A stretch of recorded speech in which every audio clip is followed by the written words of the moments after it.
시작하겠습니다. 자, 이제 문제풀이반 시작을 하는데요. 우선 잠깐 나눠드렸 앞에 한 장짜리 있죠. 조금 뭐 안내문 같은 거 보시면 우선은 이제 점심 이따가 이어서 이제 내용학 풀어야 되니까 점심은 2시부터 3시로 하는 제일 중요한 얘기고요. 예. 그게 이제 중간에 끊었다가 2시부터 1시부터 한 12시부터 1시까지 밥 먹고 이러면 또 맥이 끊기니까 그냥 그렇게 하는 게 가장 중요한 얘기고요. 그 다음에는 이제 우리가 기본 이론을 할 때 이제 쭉 들으신 분들은 노트 만들고 이제 이런 걸 열심히 했죠. 예, 근데 그게 이제 완벽하게 되신 분도 있고 안 되신 분도 있어요. 예, 중간에 멈출 수도 있고.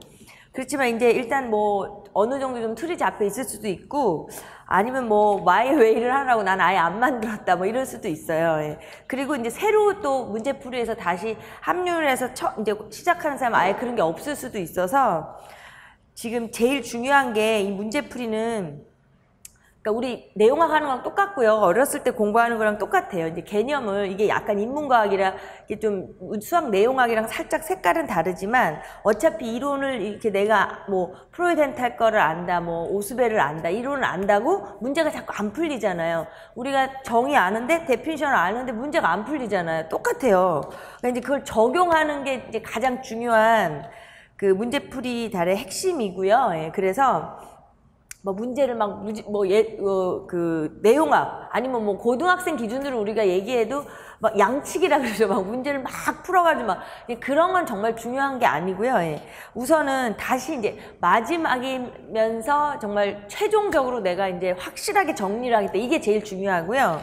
그 다음에 이제 그 정리 방법 자체를 지금 자료가 항상 이제 이론 정리라는 거, 문제라는 거 이렇게 2개가 나갈 텐데요. 물론 오늘은 조금 가벼워요. 자료도 가볍고 이제 내용도 가벼울 거예요. 앞에니까. 그래서 제가 예전에는 앞에 첫 시간에 더 이제 교육 과정이나 이렇게 좀 더 이렇게 중요하고 이런 걸 더 할 때가 있는데 오늘은 요번에는 그냥 그렇게 안 하고 처음에 그냥 좀 적응도 해야 되고 날도 덥고 하니까 몸풀기로 앞에 좀 쉬운 거를 하면서 이제 좀 워밍업을 하시라고 그냥 다시 맨 앞 단원으로 시작을 했어요. 그래서 이론 정리 자료가 나가는 거가 거기를 잘 정리하고 이제 만약에 자기 노트가 있으면 거기다 이제 추가를 해도 되고요. 아니면은 이제 노트를 정리했는데 너무 양이 너무 많을 수 있어요. 1, 2월에 정리한 양은 많아요. 예. 그래서 그냥 차라리 나는 이 이론 정리 자료를 통하여 그냥 내용 정리를 하면서 이걸 묶으셔도 되고요. 아니면 다르게 정리를 하셔도 되는데 아무튼 중요한 건 이제 정리라 이거죠. 근데 정리의 개념이 1, 2월에 3, 4월에 이렇게 했던 정리가 아니고요. 이제 완전히 외워버려야 되는 거예요. 그리고 또 하나 중요한 건 우리가 이제 1, 2월, 3, 4월에 할 때는 읽으면서 확인하고 빈칸을 채운다든가 그냥 이해하면서 문장이 신론을 읽으면서도 OX를 친다든가 이런 걸 많이 했거든요. 그래서 지금은 그게 아니라 이제 진짜 내 손으로 선생님들 손으로 쓰시라고요. 예, 그게 정말 중요해요. 손으로 쓰고 그래서 제가 4번에다 넣어놨는데 정말 시험 모드로 들어가서 외운다 이렇게 써놨잖아요. 그래서 되게 중요한 거예요. 지금 열심히 외워서 3개월을 반복을 하시면 10월, 11월에 모의고사는 정말 모의고사예요. 근데 모의고사 때 뭘 외우려고 하면 안 돼요. 모의고사는 외운 거를 확인하고 이제 이렇게 점검하는 거지 그때 하는 게 아니기 때문에 지금 7, 8, 9를 이제 얼마 안 남았으니까 또 가속력이 붙잖아요. 슬럼프에서도 빠져나왔을 것이고 예. 그래서 이제 그런 외우는 걸 해야 되는데 이제 보니까 쓰라고 해도 안 쓰고 집에 가서 정리하라고 해도 정리 안 해요. 그래서 제가 이제 요번에는 이렇게 이제 우리가 같이 정리를 할 거예요. 예. 그래서 항상 자료 챙기실 때 3번처럼 2개를 챙기셔서요.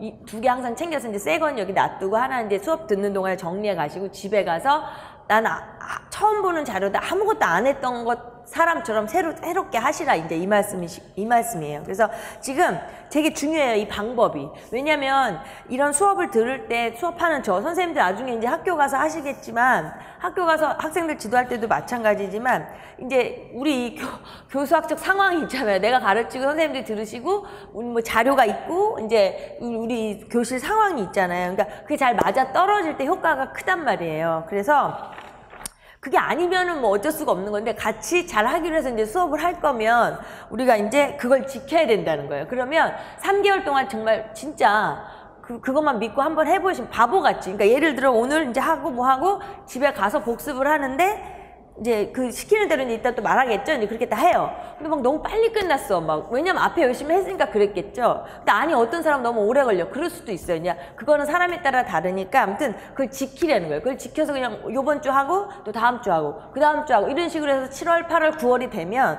일단 이상하게 달라져 있을 거예요. 그래서 모의고사 볼 때 이제 정말 내가 시험장에 가서 시험 봐도 되겠거나 할 수 있으니까 그렇게 한번 해보세요. 마지막이다 이제 생각하고 이제 막 긴장, 불안, 초조는 아니지만 7, 8, 9 마지막 3개월 내가 집중하겠다는데 초점을 맞추셔야 돼요. 그러면서 자료를 이제 먼저 이런 자료를 보셔서 좀 일찍 오실 때는 한번 쓰셔도 되는데 그거보다는 이제 제가 빈칸을 뒀죠. 예, 빈칸을 뒀기 때문에 이걸 보고 이제 뭐 이런 걸 뭐 쓰라 뭐 이런 뭐 하여튼 뭐 그런 뭐지 토달거나 이럴 필요가 없는 거예요. 그냥 좀 아무 생각 없이 하는 거예요. 말씀드린 것 우리 다 아는 것처럼 처음엔 쉬워요. 예. 근데 이제 처음 같은 경우에 이제 어려운 걸 좀 해야 좋을 때도 있지만 지금은 그게 아니라 처음부터 끝까지 쫙 이렇게 정리하려고 그래서 좀 이제 가볍게 시작을 하는데 전반적으로 항상 이제 뭐 이제 이론적인 거 하고 제가 써놓은 것처럼 교수학습에 적용하는 거 하고 이제 그게 제일 중요하다는 거. 그래서 이제 펜을 이제 드시고 이론 정리를 보시면서요.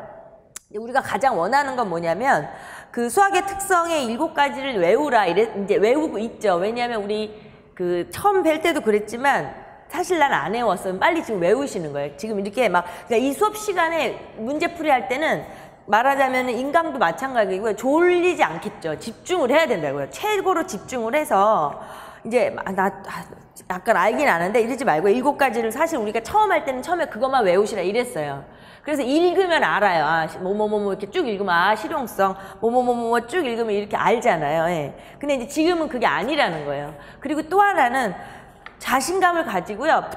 뭐 두려워하지 말고요. 뭐 책에 나와 있는 대로 쓰는 게 중요한 게 아니에요. 근데 정확하게는 써야 되는 거잖아요. 그래서 이제 7가지. 그러니까 참 보기가 좋죠? 전체적으로 7가지를 딱 놓고 인강하시는 사람 마찬가지예요. 끄고 눈 감고 멈춰놨다가 한번 7가지를 읊어보세요. 아, 뭐 이렇게.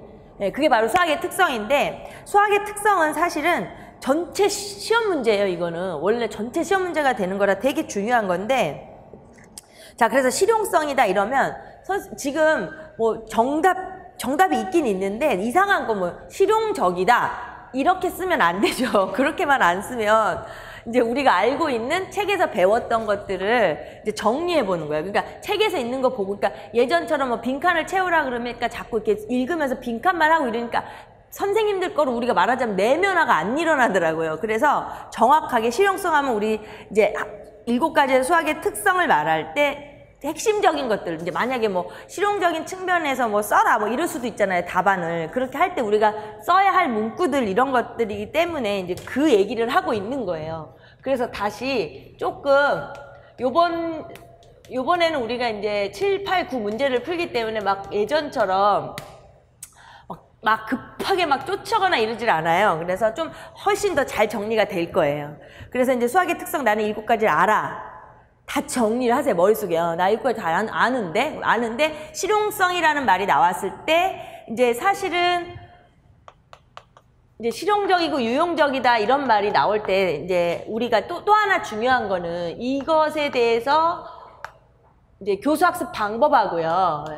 교과 문서상에서 유의사항하고 2가지가 있잖아요. 항상 그 생각을 할 때 이게 아 실용성을 강조하는 뭐 당연하죠. 애들한테 우리가 이제 너무 막 아유 수학 왜 해요? 뭐 계산만 하면 되죠. 뭐 이런 고리타분한 얘기 안 하기 위해서 이걸 강조해야 되니까 항상 그 2가지 측면을 생각해야 되잖아요. 그래서 이거는 이제 태도 및 실천하고 관련이 좀 많이 있죠. 관련이 많이 있다는 거예요. 예. 그래서 교과서나 지도서 상에서도 이제 태도 및 실천을 이제 새로 나온 거 1학년 거, 중학교 1학년 거 뭐 이제 보면 동화 거, 두산 동화는 이제 이게 자꾸 언급돼 있죠. 그리고 또 하나는 이제 유의사항에서 교수학습 방법 및 유의사항 같은 데 보면 뭐 어떻게 해라 어떻게 해라 이런 것들에서 이제 많이 언급이 돼요. 그렇죠? 예. 그리고 사실은 제일 중요한 거죠. 근데 그런데 이제 역사적으로 이제 찰찰 해가지고 이렇게 정리를 해 올 때 실용적이라는 거에 대한 수학의 특성에 대해서 얘기를 할 때 우리가 제일 중요한 게 있잖아요. 그냥 필요에 의해서 생겨난 거죠. 사람이니까 우리 뭐 원시 시대부터 생각을 하면 예. 그러니까는 그냥 원시 시대 이럴 수는 없으니까 그러니까 이제 인간 생활에 의해서 생활의 필요에 의해서 생겨난 거잖아요. 필요에 의해서 생겨났고 그냥 이렇게 생겨났고 그리고 또 하나는 이제 그냥 거기서 생겨난 게 중요한 게 아니라 지금까지 계속해서 이렇게 많은 거에 발전에 기여를 한 거잖아요. 그러니까 전체 인류 역사 발달에 기여를 한 거랑 마찬가지예요. 뭐 자연과학이고 뭐고 이렇게 그러니까 전체적으로 어떤 발달에 기여를 했단 말이에요. 제가 이렇게만 쓰는 거예요. 그리고 선생님들도 마찬가지예요. 그거를 우리가 이거를 막 문장 이렇게 쓰라는 게 아니에요. 그러니까 이 말이 들어가게끔 이제 쓰라는 얘기인데 뭐 이것만 써놔도 돼요. 왜냐하면 실용성이 나왔을 때 나중에 뭐 쓰면 수학은 인간 생활이니까 좀 그렇지. 인류 생활 하여튼 뭐 상관없죠. 인간 생활에 필요해서 생겨나서 모든 분야 인류 역사의 발달에 기여를 해갖고 오는 실용적인 학문이다. 이런 거잖아요. 학생들이 질문해도 그렇게 말해주면 되는 거니까 이제 그런 얘기를 하고 있는 거예요 지금. 그래서 항상 이렇게 이런 교육 과정 측면, 그 다음에 이제 원래 원칙적인 측면 이렇게 봐야죠. 그 다음에 이제 추상성. 수학의 특성에서 사실은 제일 저는 이제 제일 아름답다 그러면 이제 이런 것들이잖아요. 그러니까 원래는 이제 뭐 이질적인 속성을 버리고 그 중에서 이제 동질적인 속성만 추출하는 거잖아요. 그게 사실 추상성의 이질적 특성 버리고 뭐 동질적인 거, 동질적 특성만 이제 얻어낸다 뭐. 추출한다 뭐 이런 거잖아요. 뭐 여기 아주 애기라면 3을 가르치고 싶으면 뭐 빵 3개, 사탕 3개, 뭐 애기니까 뭐 자동차 붕붕카 3개, 뭐 3개, 3개 오로지 3개 하다가 자동차, 사탕 뭐 모든 그런 걸 다 빼버리게 되면 3이라는 걸 얻어내는 거 이런 게 사실은 너무 기초적이긴 하지만 어떤 그런 추상적이라는 게 되게 이제 수학의 특성이고요. 그 다음에 또 하나는 이제 어떤 우리 학교 생활에서 말하자면 뭐 사실은 추론을 하는 데 있어서도 결국에는 추상적인 수학을 일반화시키고 형식화시키려고 그러려고 그냥 수학을 배우는 거잖아요. 그러니까 되게 추론 능력하고도 관련이 있는 거잖아요. 이런 것들이 뭐 이런 얘기. 그러면서 이 7가지를 정확히 기억하시라는 거고 그 다음에 이제 형식성. 그럼 사실은 형식성도 뭐 계속 반복이 되지만 사실은 수학의 아름다운 특성이에요. 수학은 되게 기호가 많지만 수학을 어려워하는 사람은 그걸 싫어하지만 수학을 우리가 좋아하고 이런 사람들은 기호로 만들고 간단하게 표현하고 이런 거 되게 깔끔하지 말하자면 깔끔하잖아요. 뭐 이런 것들. 그러니까 사실은 되게 추상성, 형식성은 수학에서 되게 아름다운 성질이잖아요. 그럼 결국에는 이거는 수학이라는 거를 일반적으로 만들고 싶은 거란 말이에요. 그러니까 되게 고차원적으로 추상적인 거잖아요. 그러니까 고도로 추상적인 것들을 추상적인 개념을 상당히 일반화를 시켜서 수학으로 만들려고 하는 거잖아요. 그러니까 일반성을 넓히기 위해 일반화를 시키기 위해 뭐 상관없어요. 일반화를 시키기 위해 뭐 이러기 위해서 하는 게 형식성이란 말, 형식화잖아요. 그러니까 수학에서 그 고유의 아름다운 특성, 그런 형식성을 얘기하는 거에 대해서 우리가 이제 기억을 하자는 거죠. 그러다 보니까 규칙 만들고 기호 만들고 이런 행동을 했다. 그 다음에 그러니까 막연하게 그냥 암기 능력이 뛰어난 사람도 있지만 뭐 형식성은 어쩌고저쩌고 추상성은 어쩌고저쩌고 이렇게 외우지 마시라는 거고요. 그 다음에 이제 계통성은 사실은 이거는 이제 수학의 특성에도 해당이 되지만 그렇기 때문에 지도하는 데 있어서 되게 영향을 많이 주는 거죠. 그러니까 이런 애들은 여기다 할까요? 이런 애들은 상당히 어떤 추론 능력하고 관련이 있는 거고요. 그 다음에 이거는 사실은 이제 지도를 하는 데 있어서 예. 우리가 수학을 그냥 함부로 안 가르치고 되게 1학년, 2학년, 3학년 예. 앞에 단원, 뒤에 단원 이렇게 단원 자꾸 배워야 돼. 그런 좀 짜증나는 그런 게 수학이잖아요. 사실은. 예. 그러니까 이게 수학에서는 이게 되게 세죠. 예. 그 다음에 개념의 확장하고 연결이 되는 거라고요. 이거는. 수학의 개념의 확장. 그쵸? 그러니까 제일 쉬운 예를 들자면 자연수, 정수, 유리수, 무리수 이렇게 해서 그런 개통성에 있어서 가장 그 수학의 고유한 특징이라서 그래서 그 어떤 지도를 할 때 학습의 순서라든가 그 다음에 뭐 교과서 구성이라든가 이런 것도 뭐 여기 포함이 되고요. 그래서 상당히 이 개통성하고 연결하면 논리적 연결성을 중요시하는 거예요. 이 개통성은 그냥 뭐 위계 질서가 있는 이런 거는 아니잖아요. 예, 뭐 이런 거. 그래서 개통성에 대해서 나오면 이제 이렇게 이해를 충분히 하면 개통성이 나오면 수학은 개통성이 강한 학문이고 그렇기 때문에 학습 지도를 하는 데 있어서 순서를 학습 지도를 하는 데 있어서 논리적 연결성에 맞춰 지도를 해야 한다. 지금 제가 여기 쓴 걸로 그냥 한 문장 정도가 나오잖아요. 그걸 얘기하고 있는 거예요. 그래서 그냥 가볍게 그 다음에 이제 직관성, 논리성이 있죠. 그러니까 직관성이랑 논리성도 마찬가지예요. 직관이랑 논리랑이 뭔지는 알아요. 그쵸? 근데 우리가 이제 이 직관 너 뭐야? 이러고 물어보면 예, 그냥 딱 아는 건데요. 뭐 이렇게 얘기를 하잖아요. 예. 근데 사실은 맞아요. 직감을 통해서 그냥 툭 아는 사고예요. 되게 직관적으로 툭 아는 사고인데 그러니까 이제 좀 살을 붙이면 실험, 관찰, 뭐 추론하지 않고 좀 직감이라고 해도 돼요. 직감적으로 깨우치게 되는 사고력이란 말이에요. 그러니까 좀 분명하지는 않죠. 그리고 논리적이라는 건 우리가 알다시피 이제 좀 앞뒤 연결성이 있고 좀 근거를 제시해야 되잖아요. 그래서 뭐 그러니까 여기에 들어가는 게 이제 추론이죠. 추론을 하거나 어떤 근거나 실험이나 정당화나 이제 이런 걸 얘기하는 거죠. 근데 이제 이게 여기서 수학에서 말하는 직관과 논리가 같이 붙어. 이런 생각 해봐야 되잖아요. 아니 얘가 왜 6번도 마찬가지. 먼저 써놓을게요. 일반성, 특수성도 있잖아요. 이놈하고 위에 직관하고 논리하고 왜 같이 있나. 이런 생각을 해야 돼요. 자, 직관하고 논리하고는 뭐 반대말, 비슷한 말 이런 개념이 아니라 진짜로 역사적으로도 그러고 우리가 지금 살고 있으니까 뭐 수천만 년 전 이어오긴 했지만 이 논리를 하기 위해서 필요한 게 사실은 직관이잖아요. 그쵸? 그래서 그런 거죠. 그러니까 역사적으로도 천재들이 직관력이 없으면 이런 수학을 만들어서 논리적으로 설명 못 했잖아요. 그러니까 그런 얘기를. 그러니까 직관하고 논리는 그렇게 기억을 하면서 그 다음에 이제 우리가 뭐 시험이나 이런 데 나올 때도 사실은 직관이 이제 잘못해서 직관에만 의존하면 안 되지만 사실은 되게 중요시 여기는 거잖아요. 그리고 전체적으로 우리가 뭐 교수학습 상황에서도요.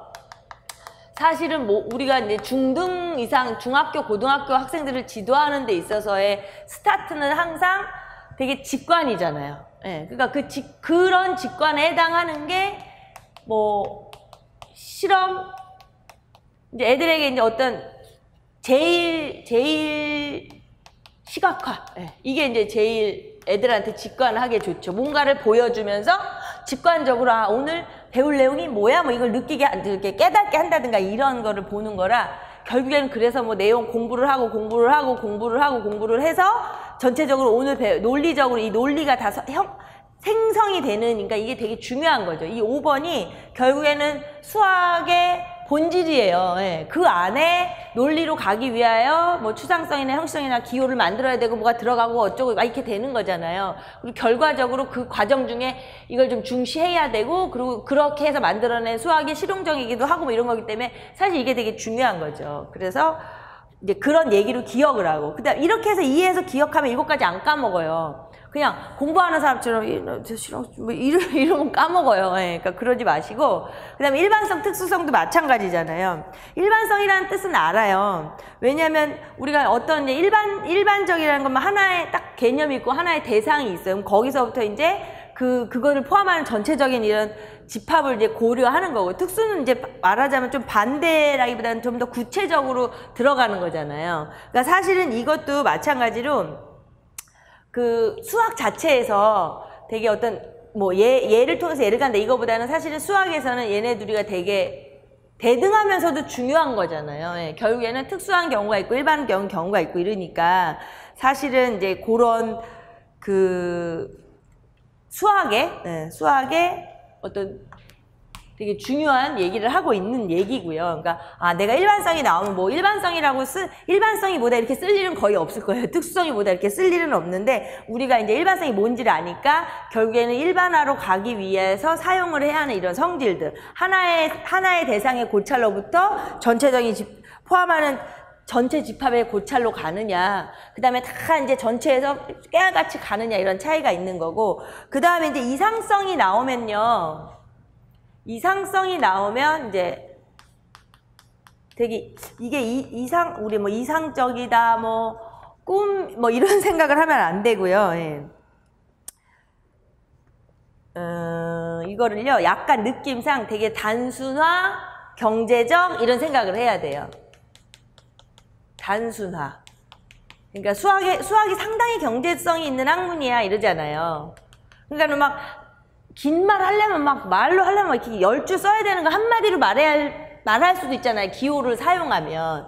그게 바로 이상성이에요. 예, 어떤 단순화시켰다 경제적인 거라는 거예요. 그러니까 요걸 착각을 하는 사람이 많아요. 그러니까 왜냐하면 막 이과적인 특성이 그렇지만 확 쓸데없는 말 다 제껴버리고 본질만 딱 말하는 거잖아요. 핵심만. 그게 이상성인 거예요. 예.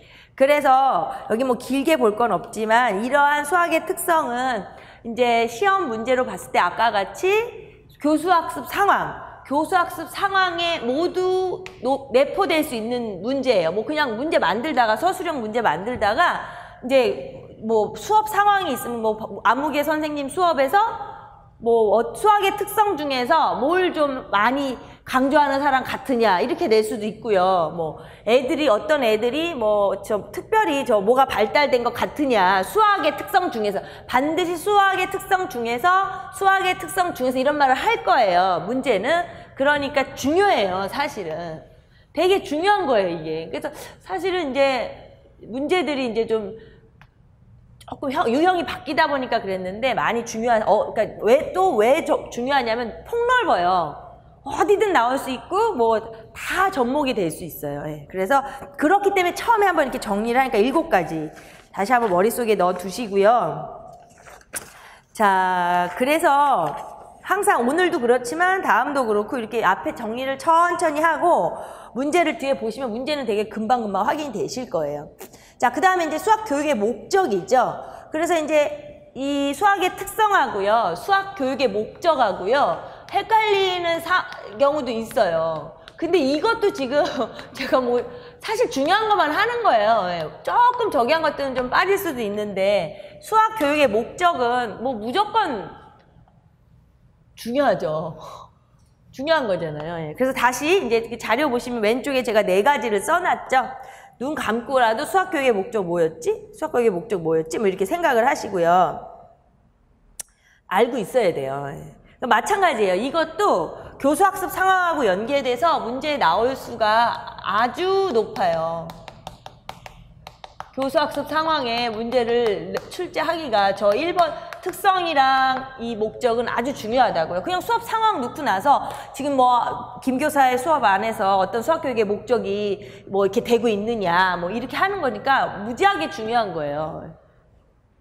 그리고 그렇게 문제 내는 사람이 좀 신경 써서 내야 되는 게 맞고요. 예. 아무튼 4가지. 이제 뭐 실용성, 정신도야, 심미, 문화적. 그러니까 이게 조금 마치 3가지가 다 비슷하잖아요. 예.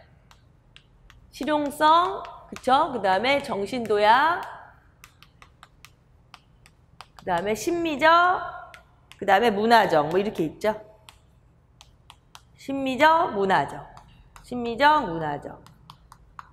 자, 조금 아마 우리 다룰 때보다 좀 천천히 진행을 하면서 좀 그 순간순간 집중해서 좀 외우시는데 좀 초점을 두고요. 예.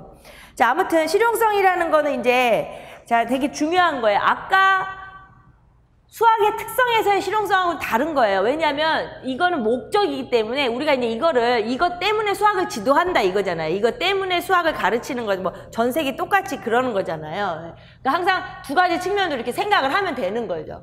긴 말은 필요 없다고 제가 아까 그랬죠. 사회생활을 하는데 필요한 건 유용한 거잖아요. 결국 뭐 뭔 생활을 하든 뭐 직업이 어떻게 되든 일단 사회생활을 하는데 되게 유용한 거고요. 그 다음에 일단은 뭐 어른이 되기 전에 다른 학문을 하는데도 필요한 거고요. 그러니까 이러한 유용성 때문에 지도한다. 이렇게 생각하면 안 헷갈리죠. 자, 그 다음에 이제 정신도야적 가치라는 거는 사실은, 고등사고 능력이라고 이렇게 생각을 하면 안 헷갈릴 거예요. 그죠? 고등사고 능력, 논리적, 그쵸? 뭐 비판적, 합리적, 이런 사고지잖아요. 우리 좀 이렇게 추상적, 창의적, 이런 고등사고 능력에 해당하는 거. 좋은 거 다 넣으면 돼요. 예. 논리성, 추론 능력, 뭐 추상성, 뭐 일반성, 비판력, 합리적으로 사고하는 거, 창의적으로 사고하는 거, 이런 건 굳이 우리 다 알고 있는 거니까. 이제 그런 걸 애들에게 키우기 위하여 수학을 우리가 가르친다. 근데 어른이 되기 전에는 못 느끼겠지만 사실 그건 맞는 것 같아요. 수학을 좀 하면 훨씬 똑똑해지잖아요. 논리적으로 되고. 우리끼리 그런 얘기하면 소용이 없어요. 예. 자, 아무튼 심리적 가치다 해서 이것 때문에 우리가 수학을 가르친다. 그쵸? 예. 그러니까는 사실은 문화적 가치하고 심리적 가치하고 헷갈리시면 안 돼요. 예. 그리고 이거는 그러니까 이 말 그대로 하면 아름다움이잖아요. 뭐 애들이 그럼 기적을 하겠죠? 뭔 수학이 아름답냐 이러면. 그래서 이제 우리가 굳이 애들한테 보여주려고 하는 건 어떤 기하적인 게 많잖아요. 왜냐면 눈에 보여야 애들은 막 멋있다, 아름답다 이렇게 하고 건축물 보고 막 이래야 그렇기는 하는데, 그렇지만은 사실은 대수적인 데서 아름다운 거 되게 많아요. 뭐 공식이나 이런 것도 우리 어떨 때 막 그렇게 해서 딱 마무리되는 거 보면 되게 끝내주잖아요. 막 계산하고 이럴 때는 뭐 하여튼 그런 거. 그러니까 이러한 것들을 통해서 건축물이든 뭐든 이렇게 해서 수학의 아름다움을 느끼게 하라는 거죠. 그러면 결국에는 이제 또 좀 더 현실적으로 오면 뭔가 이제 어떤 수학의 흥미라든가 동기부여가 될 수 있는 거하고 연결이 되지만, 그거를 떠나서라도 수학 자체가 아름답다는 거를 애들이 막 우할지언정 그걸 위하여 가르치는 거에 대한 생각은 우리 교사는 정확히 알고 있어야 되고요. 그 다음에 이제 문화적 가치라는 것 때문에 헷갈리면 안 돼요. 위에 뭐 건물, 뭐 건축 나오고 이런다고 해서 그러면 안 되고요. 이게 지금까지 뭐 사람이 뭐 원시인이 됐든 어쨌든 인류가 있음으로 해서 따지고 보면 지금 이 시점까지 계속해서 그 역사성을 보는 거죠. 끊이지 않고 이어져 왔다는 거. 이거 되게 중요한 거예요. 예, 그게 다 중간에 없어지고 이런 뭐 공룡도 사라지고 막 이러는데 끊이지 않았다는 게 되게 중요하다는 거예요. 예, 그만큼 중요한 학문이기 때문에 이어져 왔다는 거예요. 예. 끊이지 않고 역사성, 이어져 온 거에 대한 중요성을 애들한테 가르쳐야 되고, 앞으로도 계속해서 이제 우리가 이제 계승시켜야 된다는 거죠. 앞으로도 계속 계승시켜야 되는 이런 부분을 지도해야 된다는 거예요. 그러니까 여기 살짝 요 두 개랑 좀 그렇긴 하지만 약간 좀 극명하게 좀 차이가 나지만, 이걸로 인하여 수학교육의 목적을 정확히 기억을 하시고요. 예, 어렵지 않잖아요. 예, 그렇지만 이해가 되면 기억할 수 있어요. 이제 막 쭉 강독을 하면서 계속 이렇게 읽으면서 했던 것들을 내 걸로 만들어야 된다고 제가 아까 말씀드린 것처럼 만들기 위해서는 많이 하면 기억 안 나요. 예, 사람의 한계가 있기 때문에.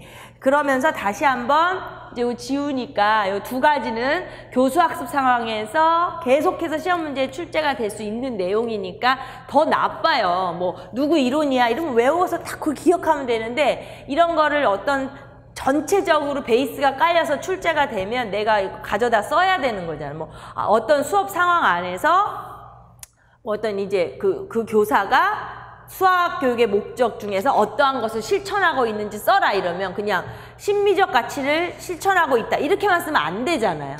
무엇 때문에 그런 정도는 써야 된다고요. 예. 그러니까 그렇게 해서 4가지, 7가지, 4가지, 11가지. 그 뭐 어려운 거 아니니까요. 자, 7가지, 4가지, 11가지 하고요. 자, 그 다음에 이제 절대주의하고 이제 전체적으로 수리 철학도 중요하죠.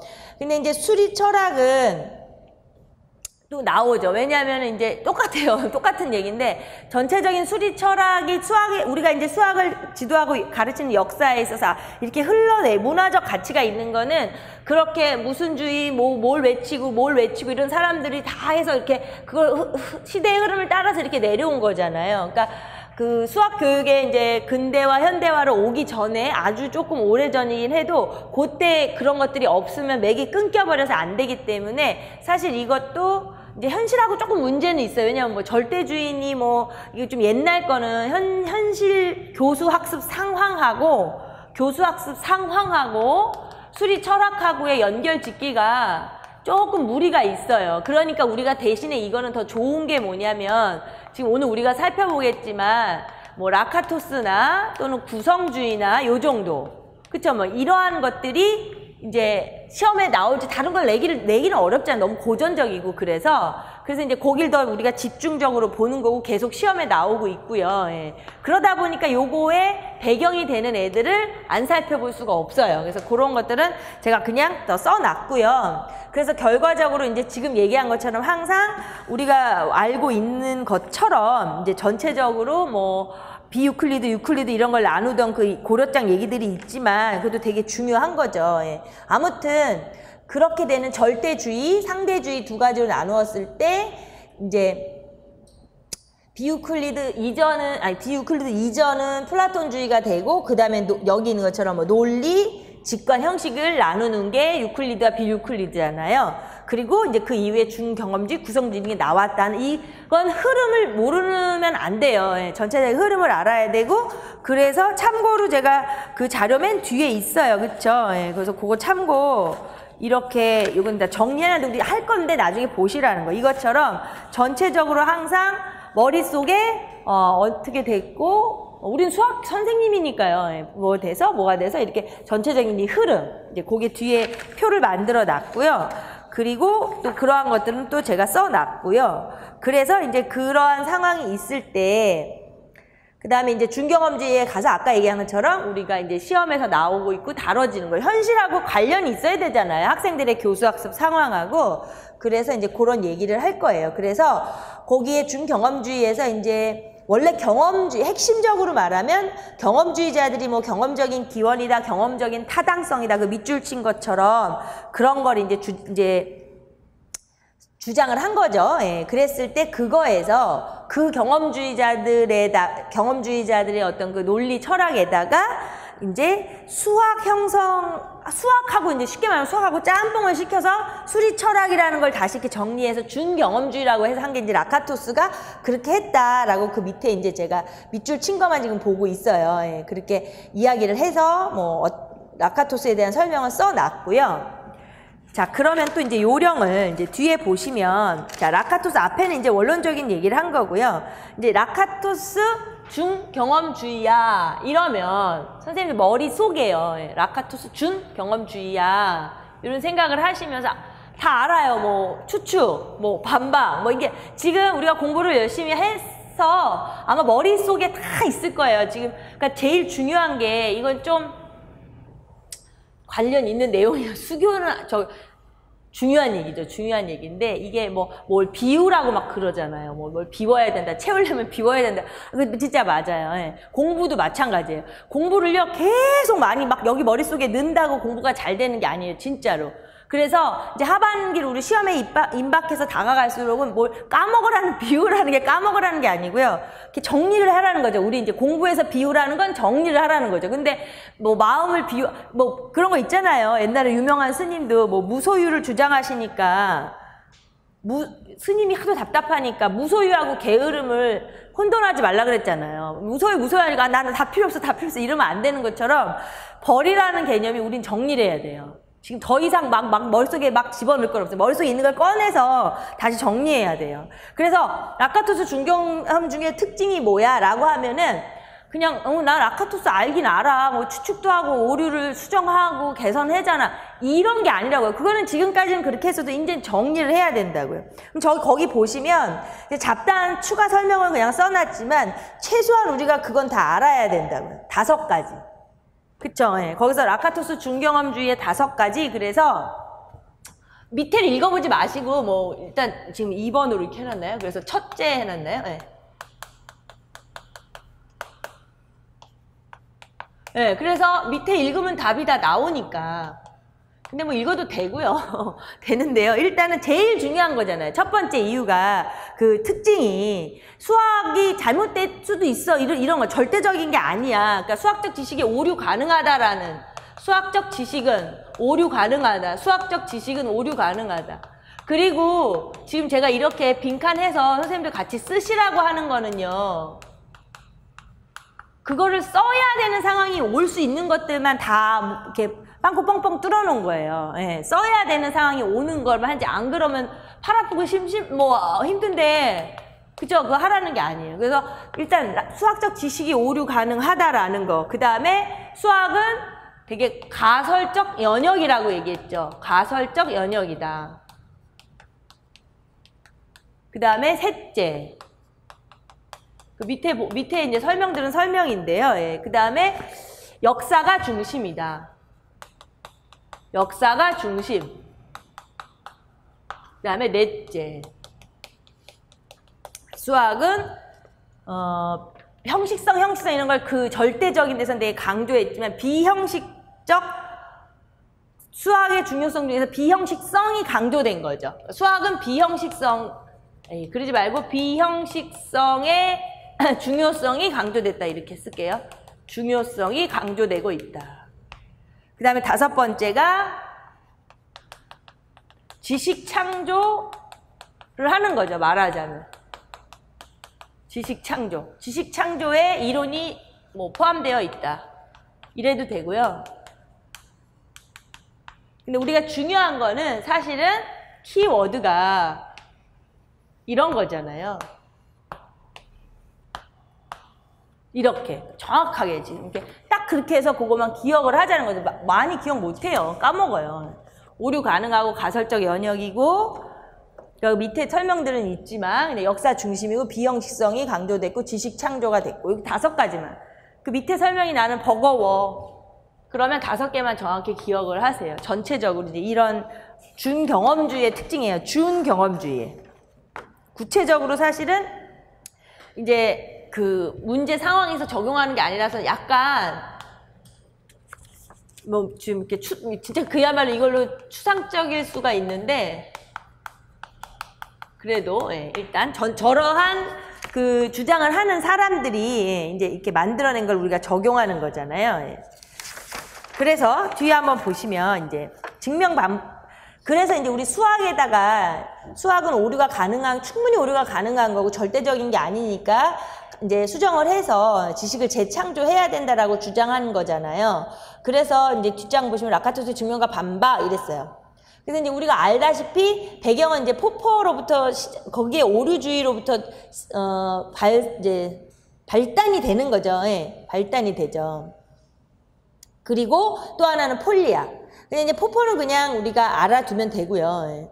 그러니까는 반박을 해야 된다는 거잖아요. 예, 반박되지 않을 때는 그냥 추측에 불과하니까 반박을 해서 이제 지식을 성장을 재구성을 해서 재창조를 하자 이제 이러한 것들을 주장했던 그 오류주의의 베이스를 두고 시작을 한 거고 또 하나는 이제 폴리아의 수학적 발견수라고 약간 이제 비슷한 점, 다른 점 이런 것들이 있어요. 예.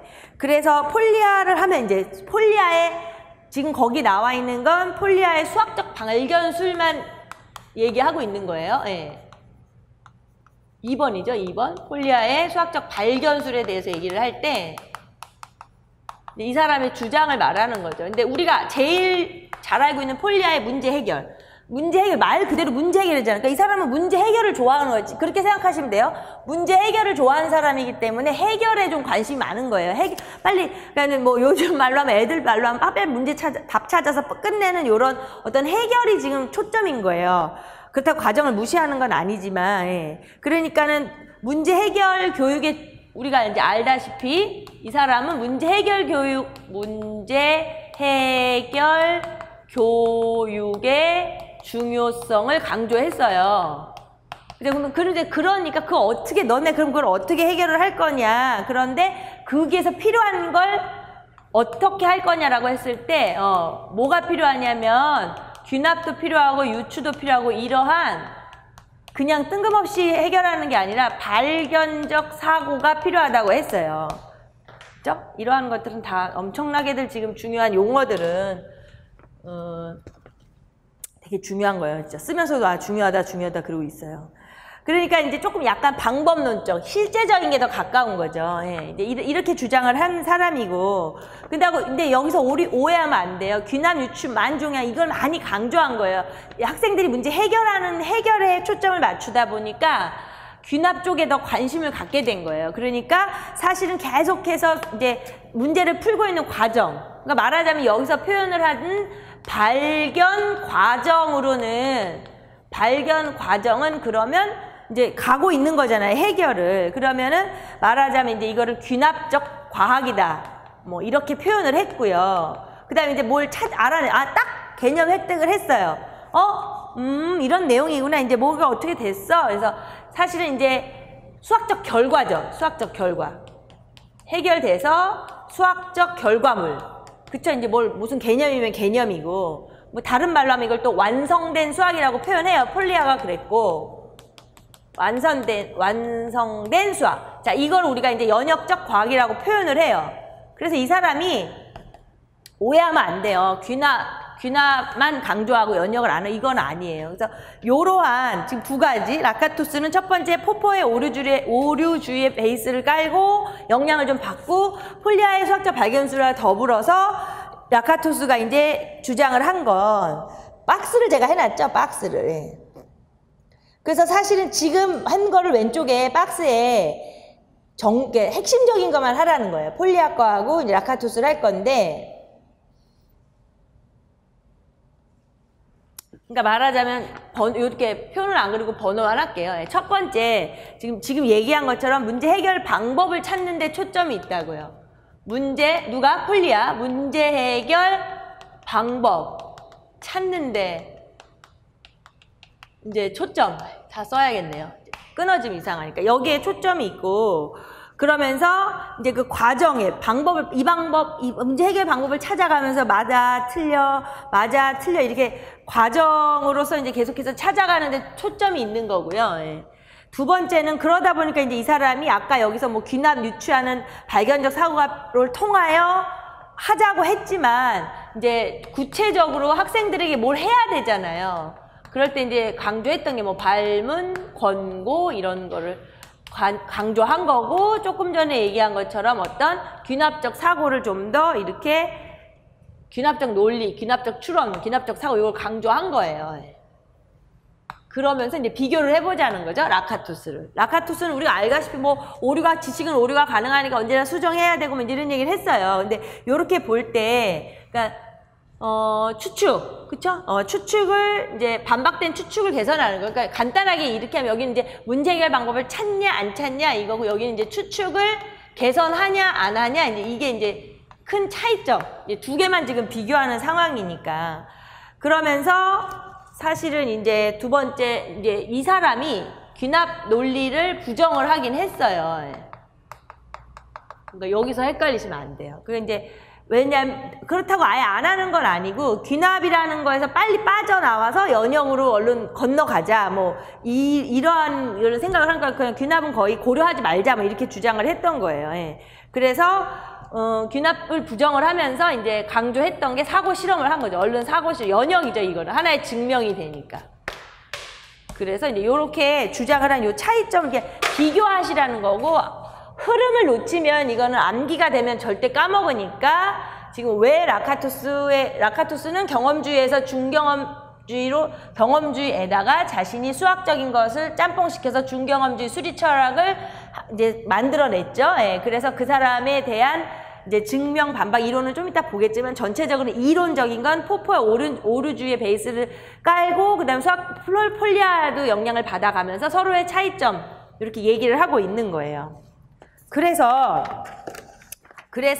이제 뒤에는 이제 전통적으로 이제 지금 뭐 문제 해결을 하는 폴리아도 그렇고 라카토스도 그렇고 증명이라는 것은 뗄래야 뗄 수 없는 거죠. 수학에서. 그래서 전통적인 관념의 증명과 이제 절대주의에서, 그 다음에 라카토스가 지금 얘기한 중경험주의에서 증명, 중경험주의에서 증명은 사고 실험이고, 우리가 알고 있는 그 사고 실험은 이제 계속 분해하는 거죠. 부분 추측으로 분해해 가는 그런 연역적 사고 과정이고, 그 다음에 이제 폴리아가 말했던 거는 긴 말이 많이 있지만 결국에는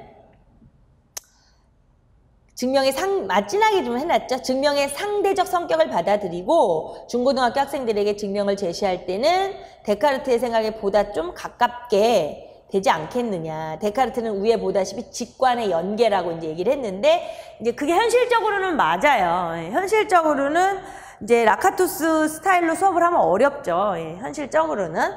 자, 그래서 지금 제가 박스를 쳐놓는 게 나올 거예요. 자료들에 보시면. 이제 그건 뭐냐면, 이제 논술형에서 좀 나올 확률이 있겠죠. 뭐 지금 여기 같은 경우에는 4번에 라카토스의 수학관 이렇게 해놨어요. 그러니까 지금 박스 쳐놓은 건 중요한 거예요. 예. 뭐 다 중요한데 계속 중요하니까 하죠. 지금 시기에는 안 중요하면 안 해요. 예. 안 중요한 거 할 수가 없어요. 라카토스의 수학관에 대해서 써야 할 수가 있단 말이에요. 라카토스의 중경험주의 입장에서 라카토스 수학관이 어떠냐 이런 걸 써야 하는 문구를 말하자면 통짜로 외워버리시라는 거예요. 예. 외워버리시면 돼요. 그러니까 그것도 마찬가지로 그냥 암기가 아니라 우리가 이제 이걸 기억하자는, 나는 지금 라카토스의 수학관이 뭐라고 생각하나 한번 생각해 보세요. 내가 뭘 알고 있지 이렇게. 거기 뭐 꼭 이렇게 써야 돼 이런데 연연하지 마시고요. 예. 그냥 뭘 써도 상관은 없어요. 맞는 말 다 쓰면 되는데요. 예. 들어가는 말은. 이 사람은 이제 아까 얘기한 것처럼 수학이라는 거를 하나의 오류가 가능하다고 말했지만 경험주의에서 영향을 받는 게 중경험주의잖아요. 이 사람이 성립한 게. 그래서 수학을 중경험과학이라고, 우리 이왕 이렇게 쓴 거 박스를 좀, 수학을 중경험과학이라고 생각했어요. 라카토스는. 저도 같이 이렇게 해놓을게요. 그래야 같이 하는 게 좋으니까. 수학을 중경험과학이라고 해서 이제 중경험주의를 이제 만들어낸 거잖아요. 생각하면서 중경험과학이라고 강조하면서 이게 더 낫겠죠. 예. 처음에 이제 스타트가 이 사람의 주장이 그랬겠죠.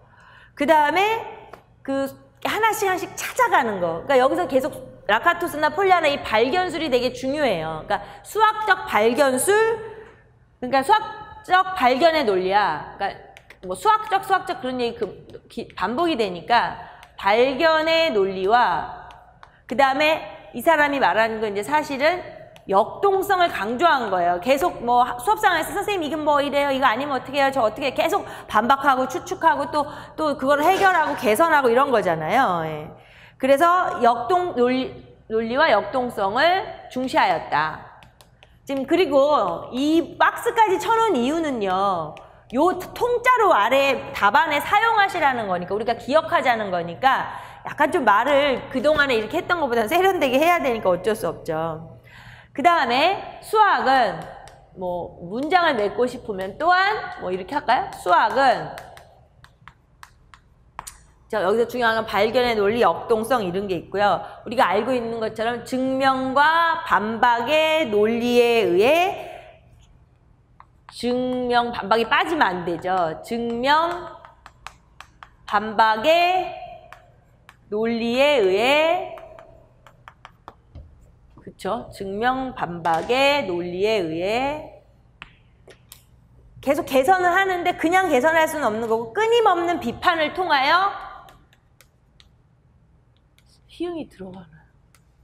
끊임없는 비판을 통해, 그쵸? 계속해서 이제 서로 이제 토론을 하면서 하는 거죠. 비판을 통해 논리에 의해 끊임없는 비판을 또 반복이 되는데, 끊임없는 비판을 통해 개선을 한다. 이래도 말이 맞아요, 지금 국어가. 끊임없는 비판을 통해 개선을 한다. 이상한데? 논리에 의해, 아니야. 이게 말이 이상해요. 논리에 의해 추측과 비판을 통해 이래야 될 것 같아요. 뒤에 계속 끊임없는 또 들어갈 말, 그 말 하지 말아야지. 추측과 비판을 통해라는 말은 안 들어갔죠. 예. 통해, 반복해, 계속되는, 끊임없는 들어갈 수밖에 없어요. 예. 계속되는 뭐 개선을 통하여, 반복적인 개선을 통하여, 끊임없는 개선을 통하여, 그걸 알아서 쓰세요. 근데 저 끊임없는이라는 말을 쓰기가 힘들어요. 반복적인 개선을 통하여 지식이 성장한다. 수학적 지식이 성장한다. 뭐 이런 마무리가 되겠죠. 수학적 지식이 성장한다. 그럼 이거를 이제 항상 쓸 때요. 성장한다. 이게 이제 지금 뭘 얘기한 거냐면 라카토스의 수학관을 얘기한 거예요. 그러니까 이제 여기 얽매이지 마시고 중요한 건 이제 이 사람이 그래도 자기가 원래 본질적으로 중요하게 강조한 게 있을 거 아니에요. 이런 얘기를 토대로 이거 그러니까 원래 강조한 건 중경원 과학이라는 걸 강조하면서 본인이 말하는 발견술의 논리는 이제 수학의 어떤 논리 역동성, 그 다음에 증명 반박 논리에 의해 이런 걸 통해 개선을 통해 성장을 한다. 요 말만 꼭 들어가면 되죠. 그쵸? 수학을 중경원 과학이라고 생각하고 이 용어를 강조했고 결국 증명 반박 논리에 의해 추측과 비판을 통해서 개선을 하는데 수학적 개념을 학생들이 이제 학생의 입장에서 얻어내는 거고 이제 재창조하는 거고 재구성하는 거고 뭐 이렇게. 그러니까 그런 말은 꼭 빠지지 말아야 되겠죠. 이렇게. 그래서 라카토스의 수학과는 이래요. 이걸 만약에 써야 할 수 있는 상황이 오니까 제가 박스 쳐놓은 거고요. 자, 그 다음에 구체적으로 이제 우리가 수업 상황에서 써야 되는 것들이 있잖아요. 그래서 그게 이제 5번에 있죠. 수학적 지식의 성장 과정. 그래서 어떻게 성장 가는가. 이거는 이제 사실은 다 외우고 계실 텐데 지식의 성장 과정 4가지가 있잖아요. 뭘 해야 되고 뭘 해야 되고 뭘 해야 된다는 게 이제 5번으로 돼 있죠. 예. 이런 5번인가?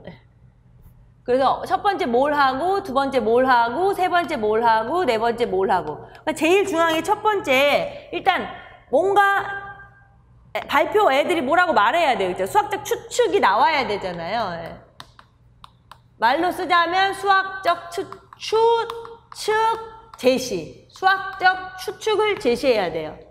그걸 우리가 소박한 추측이라고 원시적 추측, 소박한 추측 이런 얘기 하죠. 원시적 추측, 소박한 추측 이런 얘기를 해요. 그럼 그 다음에 이제 이 추측을 이거 순서대로 기억하시면 되죠. 그 여기서 한 이 추측을 부분 추측으로 분해해야 된다고. 이 추측을 이어서 쓰니까 그렇게 할게요. 부분 추측으로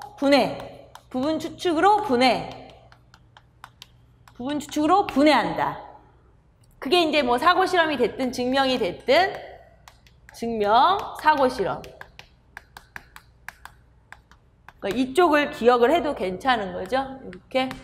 그 다음에 부분 추측을 이제 분해해서 이제 하고 있는데, 그럼 그 분해하는 과정 중에 또 여러 가지 일들이 일어나잖아요. 그냥 깔끔하게 내려가는 게 아니라, 이제 뭐 반례가 나올 수도 있고, 그쵸? 반례가 등장할 수도 있고, 그 다음에 반박할 수도 있고, 또 그걸 가지고, 반례가 등장을 하니까, 아까 앞에서 추측이라든가, 부분 추측이라든가, 부분 추측 같은 거를 반박도 해야 되고 막 이렇게 이제 열띤 상황이 되어가는 게 세 번째. 그쵸? 예. 그럼 말 그대로 뭐 반박 반례가 되는 거죠. 반박 반례. 그래서 요거는 이제 기억해야죠. 그죠? 그 다음에 이제 검토하고 증명을 검토해서 추측을 개선하는 마무리하는 거죠. 증명을 검토하고 추측을 개선하는 거. 요렇게. 요건 이제 정확하게 우리 기억하고 계셔야 되잖아요. 기억하고 계셔야 되는 4가지. 거기에 맞춰서 쓸 거잖아요. 뭐 어떻게 가영이가 뭐 제시하였다. 나영이가 부분 추측으로 분해를 했다. 뭐 다영이가 반례를 제시했다. 뭐 맞으면 쓰고 아니면 버리고 막 이러는 걸 해야죠. 자, 그리고 그 다음에 이제 뭐 용어에도 해당이 되지만 우리가 알고 있어야 되는 거죠. 6번에 이제 전면적 반례랑 국소적 반례를 혹시 좀 헷갈린다. 그럼 이쯤에 안 헷갈려요. 근데 전면적 국소적은. 자, 전면적 반례는 원래 추측, 본래의 추측을 반박하는 반례죠. 예. 본래의 추측을 반박하는 반례. 국소적 반례는 이제 부분 추측을 반박하는 반례. 그러니까 이제 국소적 반례니까 부분 추측을 반박. 전면적 반례는 본래의 추측을 반박. 그 두 개는 뭐 구분을 하죠. 예. 그 다음에 이제 세 번째, 네 번째 해야 할 일이 있죠. 6번에, 1번에 네, 본래 추측을 반박하는 반례. 2번에 부분 추측을 반박하는 반례 해놓고 3번에 해놓은 게 이제 우리가 그 수업 상황에서 해야 하는 상황인 거죠.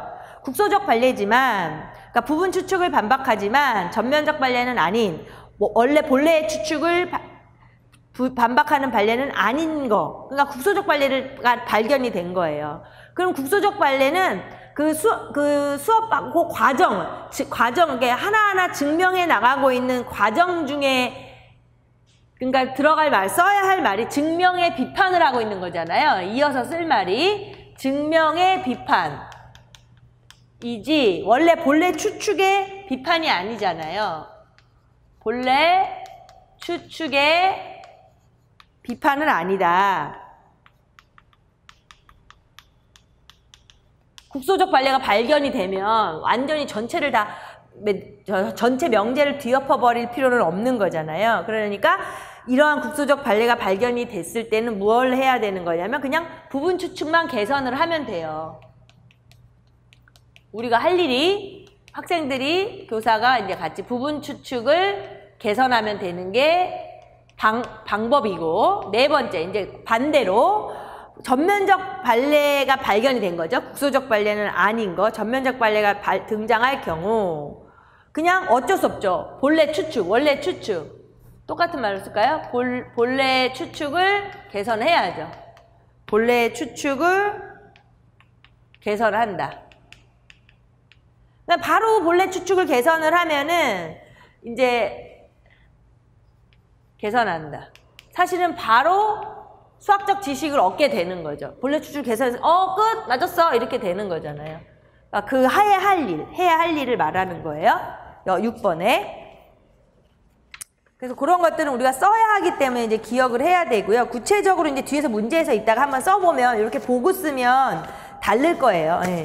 그래서 뭐 보조정리 합체법이라고 하는 걸로 우리가 써야 하는 상황이 올 때 이제 뒤에 있지만 여기는 제가 그건 다 쓸 필요는 없어서 문제로 쓸 거라 그냥 다 써놨어요. 근데 같이 한번 볼게요.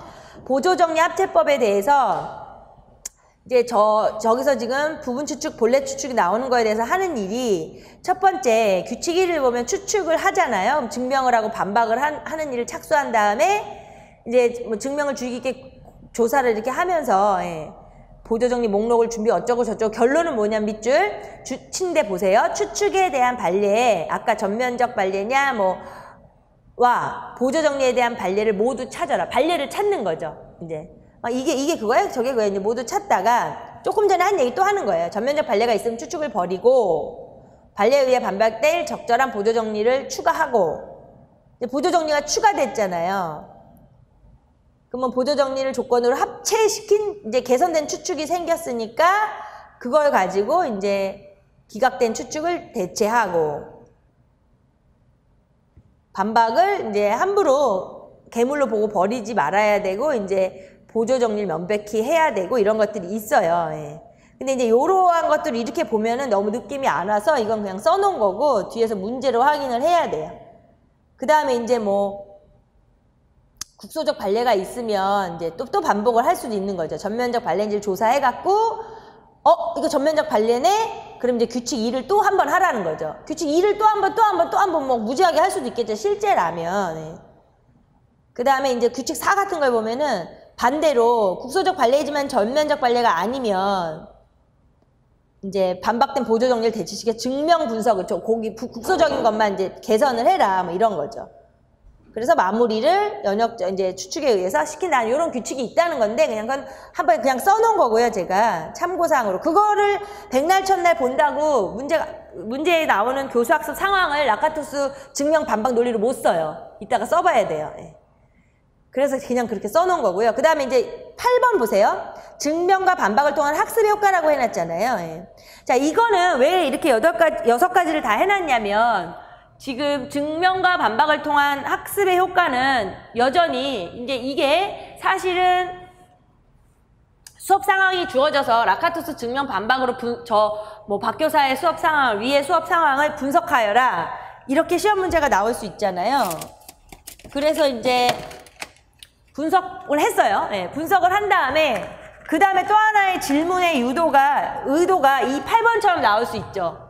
질문의 의도가 8번처럼 나오는 거예요. 이게 지금 우리가 지금 일을 하는 이유, 왜 자꾸 강조하고 점점점 더 이렇게 대두되고 그 다음에 이제 그러냐면 이게 효과가 있으니까 하는 거잖아요. 애들한테 이걸 우리가 원하기 때문에 하는 거라고. 애들이 이렇게 되기를 원하기 때문에. 그래서 이건 아주 중요해요. 차라리 이게 우리에게는 더 중요한 거예요.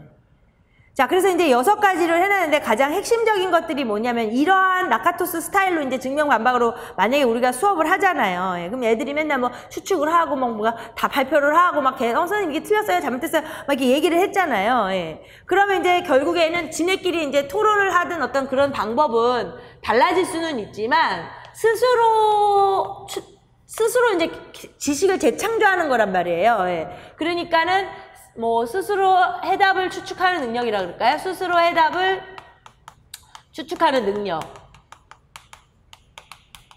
추측하는 능력. 그쵸? 이제 이런 것들이 생길 거라는 거예요. 생긴다, 올라간다, 높아진다, 뭐 이렇게 얘기하시면 되고. 그 다음에 이제 수업적인 걸로 봤을 때 또 이런 일도 생기겠죠. 이제 선생님이 와서 칠판에다가 써가지고 주입식으로 막 이렇게 하는 그런 교육이 아니라 일단 이 방식으로 수업을 하면 대화를 해야 되고요. 토론을 해야 되고 이게 빠질 수가 없어요. 예. 그러니까 어떤 그동안의 그 전통적인 수업 방식이 아닌 거죠. 예. 그러니까 수업 방식이 되게 이걸로 인하여 되게 수업의 유연성이 높아지는 거죠. 집중도도 높아지고 지루하지 않고 뭐 이러겠지만 그런 건 부수적인 거고 기억을 하자는 건 이렇게만 기억을 하고요. 그 다음에 이제 사고적인 측면에서 뭐 좋은 거라면 합리적 비판적 사고 이러한 것들이 많이 아무래도 달라지겠죠. 합리적 비판적 사고가 당연한 얘기고 지금 좋은 말들은 다 들어가 있는데요. 일단 뭐에 이런 말 수학에서 되게 많이 들어가죠. 근데 지금 라카토스 얘기를 하고 있는 거니까. 그 다음에 이제 발견학습에 해당을 하는 거기 때문에 당연히 흥미가 올라가죠. 이게 스스로 찾아가면서 뭐 토론도 하고 내게 맞았어, 니께 맞았어 막 이렇게 서로 이제 주장도 하고 이래야 되니까. 그 다음에는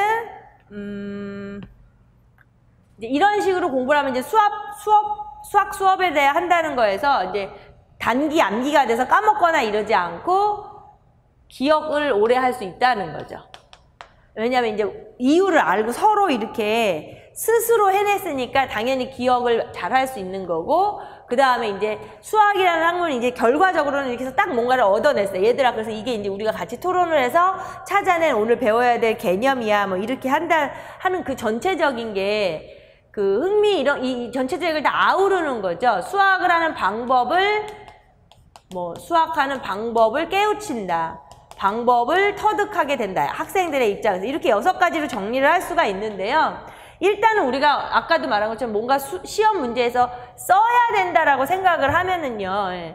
뭐 이러한 것들을 빼지 않으면 되겠죠. 뭐 흥미가 올라가는 건 당연한 거지만 그래도 기본적으로 이 위에 게 조금 중요하고요. 저런 건 꼭 기억을 하자는 거예요. 스스로 토론하다 보니까 당연히 수업 유연성도 좋아지고 스스로 어떤 추측하는 능력, 스스로 수학을 하는 능력 이게 다 반복이 되니까 밑에는 요 정도. 왜냐면 아까도 말한 것처럼 수업 상황 안에서 뭐 라카토스 증명 반박을 통해서 수업을 했을 때 학생들에게 이점이 뭐냐 2점 2가지 써라 뭐 이럴 수도 있잖아요. 3가지를 넣어놔요. 뭐든지. 그러니까 그런 거. 자, 그 다음에는 이제 구성주의가 있어서 제가 뭐 그것도 읽어보시라고 써놓은 건데 우리 거기만 한번 이제 보고 넘어갈게요. 그게 구성주의 이제 이렇게 되면서 준경험주의, 구성주의 이제 이렇게 등장을 하게 되면서 사실은 이제 뭐 거기 위에 밑줄 친 것만 보도록 할게요. 그러니까 이제 현실적으로 말을 하자면은 이제 80년대 이후에 이제 보편적으로 받아들인 이론인 거고요. 학생들이 스스로 지식을 구성해야 된다. 주입식, 아까도 지금 저 라카토스에서 한 것처럼 학생들이 주입식으로 획일적으로 이런 수업에서 하는 게 아니다. 근데 이제 그런 주장을 80년대부터 했지만 그 원론으로 올라가면 아주 예전으로 올라갔을 때 이제 수리 철학적으로도 관련을 지은 걸 보았을 때 뭐 칸트나 듀이나 피아제 얘기가 있지만 그러한 것들의 배경이 뭐냐면 인간이라는 자체가 지식이라는 것을 스스로 구성을 할 수 있는 능력이 있다는 거예요. 그런데 그럼에도 불구하고 학생들을 앉혀놓고 막 주입식, 회기식으로 교육을 하다 보니까 뭐가 잘못됐다. 이제 막 이렇게 돼서 이제 이 사람들이 정리를 해놓은 것들을 이제 거기에 해놓은 거고요.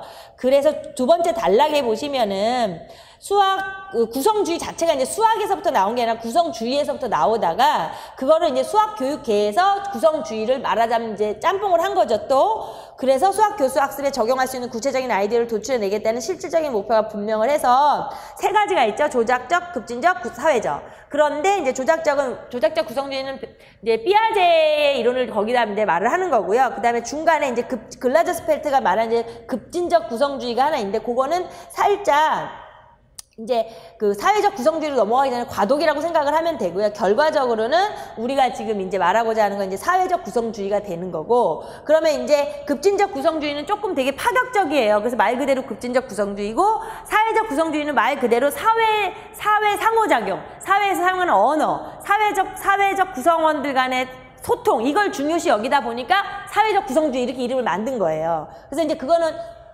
그렇게 우리가 이해하면 되니까 넘어가고, 그래서 그거에 대해서 이제 사실은 우리가 이제 나중에 이랬겠죠. 연구하는 사람들이 알고 보아하니 칸트에서부터 이런 얘기가 좀 있었다. 아까 얘기한 것처럼 인간이 이제 지식을 구성하고 인간은 스스로 생각하고 막 이런 거니까.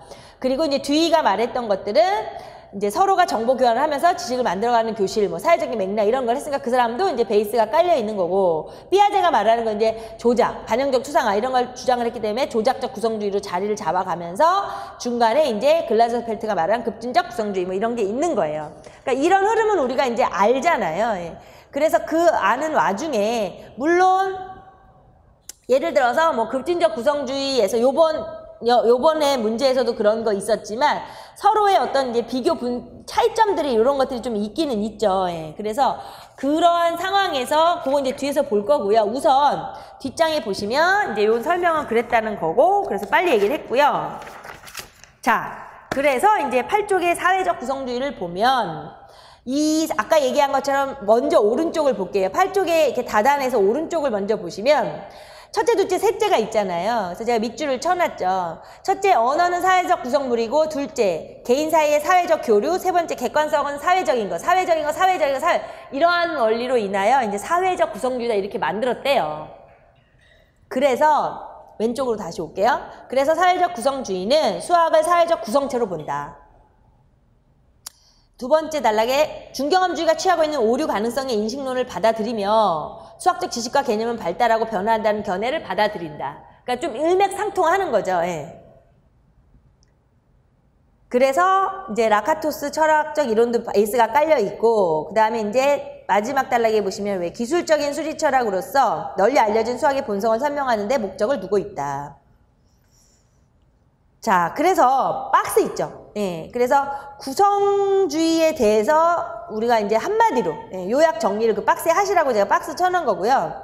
자, 구성주의가 이러이러하게만 제가 해놨잖아요. 이어지는 말은 수학을 가르쳐야 한다는 주장을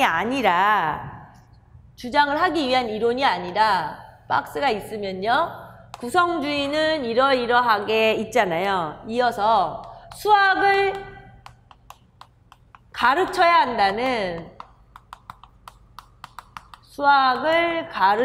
한다는 주장을 하기 위한 이론이 아니라,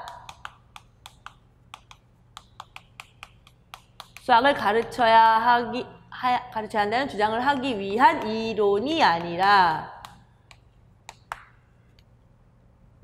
수학적 본질, 그죠? 수학적 본질, 그 다음에 지식, 수학적 본질이나 지식이 어떻게 만들어지는가를 설명하기 위한 이론. 지식이 어떻게 만들어지는가를 쓰면서 외워버리세요. 그러니까 이해를 하시라는 거예요. 만들어지는가를 설명하기 위한 이론이다. 중요한 거예요, 사실은.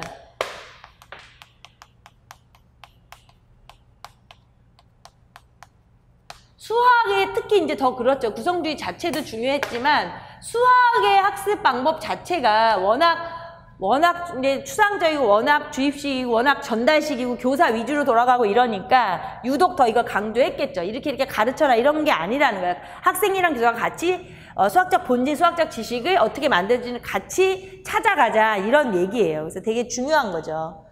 자, 그래서 이제 저 박스, 앞에 박스, 이런 박스들은 오늘 복습하실 때 다 외워버리시고요. 그 다음에 이제 사회적 구성주의, 아까도 뭐 라카토스 중경험주의에서도 그랬던 것처럼, 그래서 이제 사회적 구성주의가 지금 수학적 지식을 같이 만들자, 같이 생성하자, 재구성하자라고 하는 데 있어서 그들이 주장하는 그 지식의 창조에 대해서 지금 중요한 거 3개만 제가 이렇게 비워놨죠. 자, 일단은 그러니까 사람이라면 이 지식을 스스로 구성할 수 있는 능력이 있다는 거하고 더불어서 개인은 거기 1번에 보시면 개인은 이미 주관적인 수학 지식을 가지고 있다는 거예요. 1번에 개인은 주관적인 수학적 지식을 가지고 있다는 거예요. 주관적인 수학적 지식을 그러니까 이런 이제 베이스를 깔아야 가지고 있다.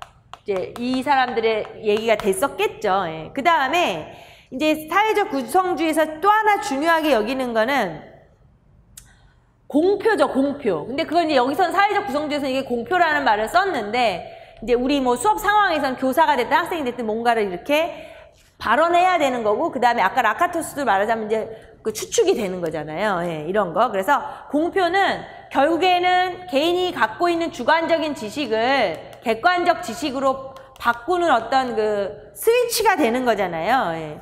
주관적 지식을 객관적 지식으로 바꾸는데 필요하다. 필요하다는 제가 써놨죠. 객관적 지식으로 뭐 변환하는데, 지식이 되게 하는데, 지식이 되게 하는데 필요하다. 여기서 이제 가장 중요한 거는 1번이에요. 사회적 구성주의 사람들은 다 저 1번을 가장 중요하게 여기고 공표가 중요하고, 그 다음에 라카토스의 아까 그 철학 논리를 따르고 있기 때문에 라카토스의 조금 이제 동의하잖아요. 그러니까 라카토스의 발견수를 거쳐서 공표된 지식은 객관적 지식이 된다. 라카토스의 발견수를 거쳐서 공표된 지식은 객관적인 지식이 된다. 뭐 이러한 것들, 이런 건 이제 이해하는 데 좀 도움이 되길 하는 거고요. 예, 다 같은 반복적인 얘기들이에요. 뭐 발견술이 규범에 의존한다. 뭐 주관적인 수학 지식이 이제 내면화되고 재구성이 되면 객관적 지식이 되는 거고. 사실 이걸 우리가 이제 뒤에 그림판이 하나 있어요. 그림판을 그려야 되기 때문에 일단은 그냥 그렇게 하시고, 그 다음에 이제 2가지 사회적 구성주의 문제점 뭐 나올 수도 있어요. 그렇게 확률이 높진 않지만 물어볼 수 있죠. 네. 사회적 구성주의 문제점이라 그래서 지금 밑에 설명은 그냥 제가 달아놨고요. 우리가 기억해야 될 건 뭐냐면 여기서 이제 그 객관성이 제일 문제죠. 예. 객관성이라는 거를 그냥 사회적으로 받아들여지는 거하고 동일시하는 경향이 있다는 게 지금 좀 걱정스러운 점이에요. 그렇죠? 그러니까 3번의 첫째가 객관성을 사회적으로 받아들여진 것과 동일시 여겨요. 여기서는 객관성을 사회적으로 받아들여진 것하고 이제 동일시 여기서 전통적으로는 이게 되게 큰 문제였었어요. 예. 왜냐하면 자꾸 변하니까. 왜냐하면 우리가 그 수업으로 말하자면 수업 상황 안에서 이제 동의를 해서 얻어냈어요, 지식을. 그랬는데 이제 수학은 오류 가능하고 그 다음에 또 바뀔 수가 있잖아요. 그럼 또 바뀌어. 객관성이 맨날 바뀌어. 이래서 옛날에 전통적일 때는 그 부분이 큰 문제가 있는데 이제 지금으로 현대로 이렇게 계속 오고 오면서부터는 이제 그런 것들이 이제 점점 문제가 덜 돼가고 있는데 약간 이제 유연해지게 객관성, 이제 수학적인 지식으로만 인정을 하니까. 그 다음에 이제 두 번째는요, 그 사회적, 말을 넣을까요? 사회적 구성주의를 수학의 사회학적 과 동일시 해버리는 거예요. 그냥 사회적 구성주의를 두 번째 문제가, 그러니까 뭔가 약간 이제 극단적으로 치달을 수가 있기 때문에 사회적 구성주의라는 자체를 어떤 말하자면 수학, 뭐 개념을 얻기 위해서 수학적으로 한 설명이 있을 수도 있잖아요. 수학의 경험적인 설명이라든가, 그쵸? 아니면 아예 사회적 산물, 수학의 사회적 산물 얻어낸 거. 수학의 사회학적 설명이라든가 뭐 이러한 것들하고 사회적 구성주의하고 같이 막 이렇게 똑같은 거야. 그게 그 소리야. 막 이렇게 했다는 거죠. 예. 그러면 이제 이게 어려운 말은 필요 없고요. 이걸 쉽게 말하면 결과적으로는 수학과 다른 학문의 경계가 없어진다 이 소리예요. 그러니까 수학이라는 거하고 다른 학문하고 경계가 없어지는 우려가 있었다는 거죠. 다른 학문과 경계가 없어지니까 전통적으로 되게 위험했다는 거예요. 근데 지금은 이제 좀 아니긴 해요. 그래서 이게 이제 예전의 관점으로 보면 이 문제점이 심각한 건데 현대사회로 올수록 이게 점점 해결이 돼버리기 때문에 조금 나올 확률이 떨어진다. 그렇지만 그냥 알아두자. 왜냐하면 사회적 구성주의를 이해하는 데 있어서는 좀 큰 도움이 되니까 그렇게 알아두자. 그 소리고요. 그 다음에가 이제 구체적으로 또 사회적 구성주의의 수학관 해놨죠. 예, 누구의 수학관 이게 되게 중요한 거예요. 예, 그것들은 따로 혼자 정리하지 마시고 이렇게 요번에 문풀에서 정리하는 걸로 그냥 확 정리해버리시면 돼요. 예, 더 이상 고민하지 마시고요. 예. 자, 그래서 사회 구성주의가 나오면 사회적 구성주의가 나오는 거기 때문에 요번에 문제도 그랬지만 뭔가 이제 구성주의의 수학관에 빗대어서 설명을 해라 어째라 이러면 써야 되잖아요. 그러니까 그래서 제가 써놓은 거고요. 자, 사회적 구성주의 수학관은, 사회적 구성주의는 제가 해놨죠. 자, 일단 기본적으로 아까 뭐라 그랬냐면 조작적 구성주의는 이제 피아제의 이론에서 스타트를 했고 그 다음에 가운데 과도기 역할하는 급진적 구성주의가 있으면서 사회적 구성주의로 넘어온다 그랬어요. 그랬기 때문에 사회적 구성주의는 급진적 구성주의에서 연결성을 무시할 수는 없어요. 그래서 사회적 구성주의는 해놓고 급진적 구성주의의 기본 원리인 비객관성의 원리를 수정 보완한 거예요. 이 비객관성의 원리를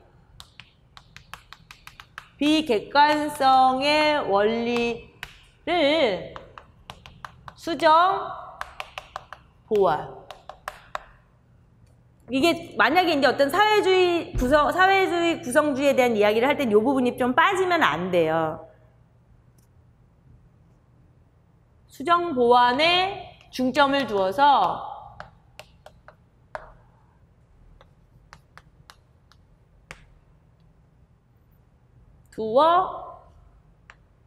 중점을 두어 이론적 근거를 사회적 입장에서 추구하고 있다. 이런 말이 맞죠? 이론적 근거를 사회적 입장에서 아까 이래서 입장에서 추구하고 있다. 사회적 그 말이 사회적 구성주의가 된 거예요. 언어도 사회적인 거, 토론도 사회적인 거, 결국에는 객관성도 사회적인 거. 그래서 사회적 구성주의라는 이름이 됐다. 사회적 구성주의 수학관은 뭐다? 이렇게 하면 박스를 딱 쳐버리면 속 시원하잖아요. 아닌가 봐요.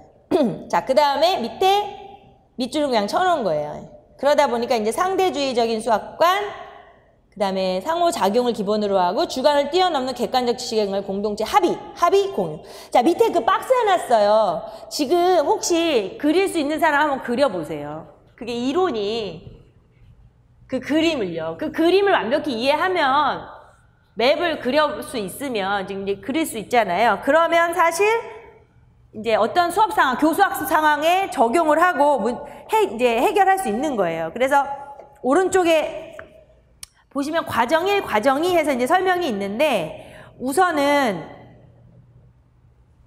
나 그거 복습했는데 하시면 되고요. 뭐 사실은 제일 중요한 게 이거잖아요. 생각을 해야 돼요. 암기하는 건 의미가 없어요. 예. 주관적인 지식이 있어요. 아까 주관적 지식, 아까 그 말한 것처럼 인간은 기본적으로 수학에 대한 것뿐만 아니라 모든 주관적인 지식을 가지고 있고 그 다음 그런 지식을 구성할 수 있는 능력이 있는 거라 그랬어요. 예. 그리고 객관적인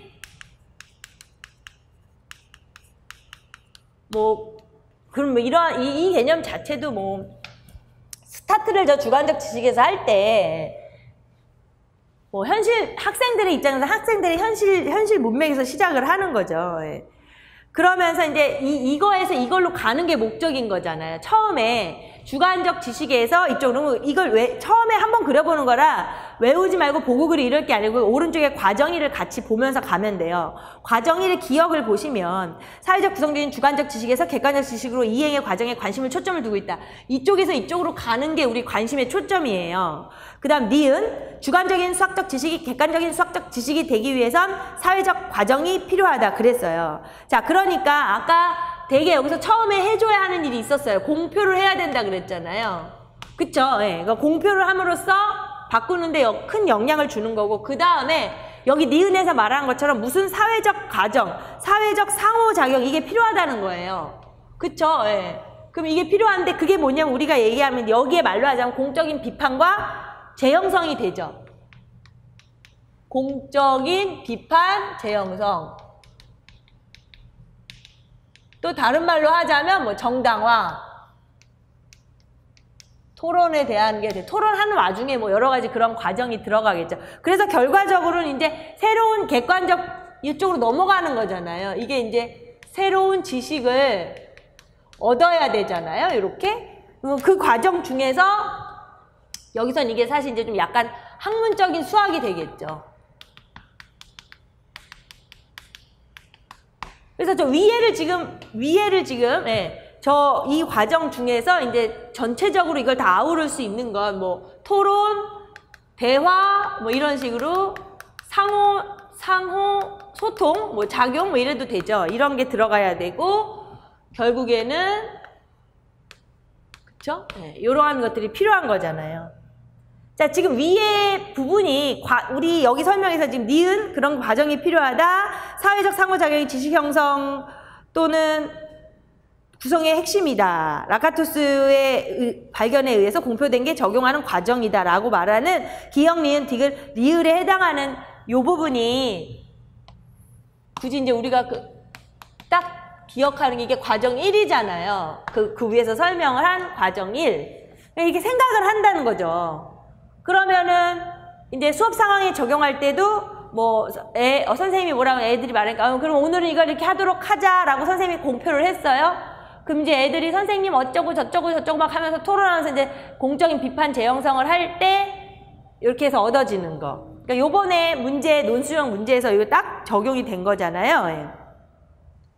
자, 그럼 그 다음에는 이제 객관적 지식이 됐죠. 예. 그러면 다시 이제 뭘로 넘어와야 되냐면 여기서 이제 배웠던 객관적인 지식을 가지고 이제 자기 개인의 내면화가 돼야 돼요. 그러니까 개인적으로 개인적으로 재형성을 할 거라고요.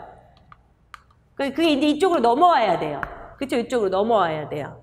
그러면 우리 말로 할 때 이제 재문맥화를 한다고 하죠. 예, 재문맥화를 해서 넘어오는데 이렇게 그럼 거기에서는 사실은 이제 어떤 학문적인 수학이라기보다는 이제 학교 수학이라고 할 수 있겠죠. 학교 수학. 약간 어려웠던 그런 것들이 아니라. 근데 이제 개인적인 재형성을 하는 그냥 가만히 재형성을 할 수 없잖아요. 학생이 스스로 생각을 잘했다. 이럴 수는 없죠. 그러니까 학습을 한다든가 평가를 하는 거죠. 문제를 풀어본다든가 그쵸? 숙제를 한다라든가 뭐가 있겠죠. 구체적으로 이제 현실적으로 말하면 개인적인 재형성이라는 건 학습을 하거나 평가를 해야 되고 공적인 비판 재형성이라는 건 토론을 하면서 그 안에서 정당화가 일어나야 돼요. 결판을 지어야 되잖아요. 추론이 됐든 뭐가 됐든 결론을 내기 위한 건 정당화 과정이 필요한 거잖아요. 그냥 그런 거 같아. 아니, 그래 그럼 그걸로 하자. 이럴 수는 없는 거잖아요. 그러니까 이제 사실은 이게 제일 중요한 얘기가 되는 거죠. 여기는 다시 한번 이제 자기가 이제 스스로 이제 배운 걸 뭐 문제를 풀어본다든가 이제 그렇게 되는 거니까 자기의 개인적 지식을 뭐 하나 어떻게 뭐 이렇게 확인, 검증을 하는 거죠, 이게. 그래서 개인적 지식의 검증이 되겠죠. 왜냐하면 이제 그러면 또 이제 하나 다시 이제 돌아야 되니까. 그럼 이제 뭐 무슨 개념을 하나 배워서 이제 짓게 된 거예요. 주관적 지식이. 그럼 이제 그 다음 시간에 또 배워요. 그러면 또 이렇게 하고 배우고 또 해서 또 내 거가 되고 또 하고 이렇게 계속 돌고 도는 거잖아요. 그건데 이왕 쓰는 거 노란색으로 써놔야지. 노란색이 밑이었어요. 개인적 지식의 검증이 되겠죠. 그래서 이렇게 가는 여기가 지금 이제 이렇게 밑에가 과정 2가 되죠. 그래서 사실은 과정 1로 이제 시작을 해서 과정 2로 이렇게 돌아와가지고 수업을 하고 또 다음에 배우고 물론 뭐 맨날 사회적 구성주의를 수업을 하는 건 아니겠지만 그러면 계속 이렇게 돌고 돈다 이제 이런 얘기가 되는 거죠. 그쵸? 그렇게 되는 거죠. 자, 그래서 과정 2 다시 한번 보면은 기억에 보면 뭐 객관적 수학적 지식이 개인의 주관적 지식으로 내면화된다는 거 여기에요. 객관적인 수학적 과정 2의 기억이 객관적인 수학적 지식이 개인적 지식으로 이제 내면화되는 이 밑에 과정을 말하는 거예요. 예.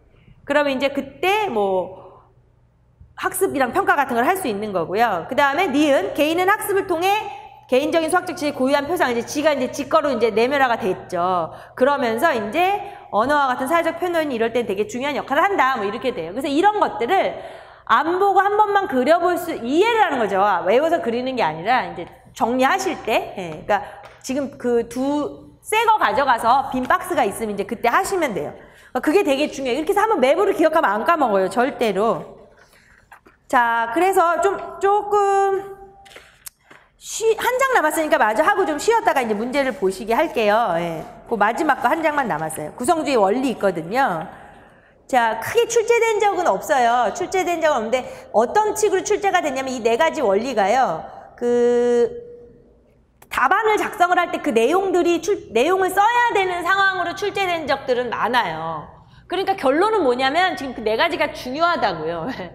6번에 4가지가 참 중요한데요. 그냥 말하자면 기입형으로 이렇게 툭 나오고 이런 적은 없었다는 건데 좀 나오지 않을까 싶어요. 그래서 일단 4가지 다 그냥 아예 이럴 때 우리가 이제 외워버리시는 게 좋을 것 같아요. 일단 크게 진하게 해놓은 거 학생 중심적 개별화의 원리, 발문 중심적 상호작용. 그러니까 원리는 하지 마요. 길고 어려우면 의미 지향적 활동, 반영적 추상화 이렇게 4가지고 반영적 추상화는 알잖아요. 근데 이제 반영적 추상화가 옛날로 기준하면 나온 적이 많죠. 그거는 삐아제의 입장에서 나오는 것 쪽에서 나온 게 있고요. 이제 물론 그 얘기지만 구성주의 원리에서 4가지로는 아닌 거니까 그렇게 해석을 하는 거고요. 중요한 게 이게 지금 이제 우리가 아까 제가 저기도 해놓은 것처럼 항상 교수학습에 적용을 하는 게 중요한 거기 때문에 이 사회적 구성주의를 교수학습 상황에 적용하는 이론이 이 4가지란 말이에요. 야, 어떻게 적용을 할 거냐. 구성주의를 교수학습 상황에다가 잘 적용해야 돼요. 이러면 안 되는 거잖아요. 그러니까 어떻게 할 거냐의 4가지예요.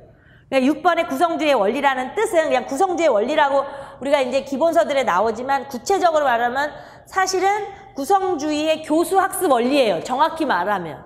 그 6번을 다시 말하자면 구성주의의 교수학습 원리라고요. 그러면서 그냥 구성주의 교수학습 원리가 뭐야? 그러면 이제 1번, 2번, 3번, 4번 이렇게 말하면 돼요. 그렇게 유치하게는 안 나오겠지만요. 예, 그래서 자, 일단은 학생 중심 개별화의 원리 옆에다가 1번 옆에 저는 안 쓰고 그냥 그 옆에다가 우리가 이제 사실은 교수학습 상황에서 강조하는 거잖아요. 이게 지금 뭘 강조하는가 이 생각을 해야 돼요. 근데 먼저 밑에 채우고 그러면 채우고 쓸게요. 왜냐하면 안 나오고 쓰면 좀 그러니까. 예. 보시면 1번에 들어갈 말이 이제 뭐냐면 학생 중심이잖아요. 말 그대로. 그러니까 학생 개개인의 지적 자율성. 뭐 학습의 주체는 학생이다. 뭐 그런 말을 쓸게요. 1번에다가 학습 주체는 학생이죠. 학습 주체가 학생이다. 학습 주체는 학생. 그다음에 이제 학생의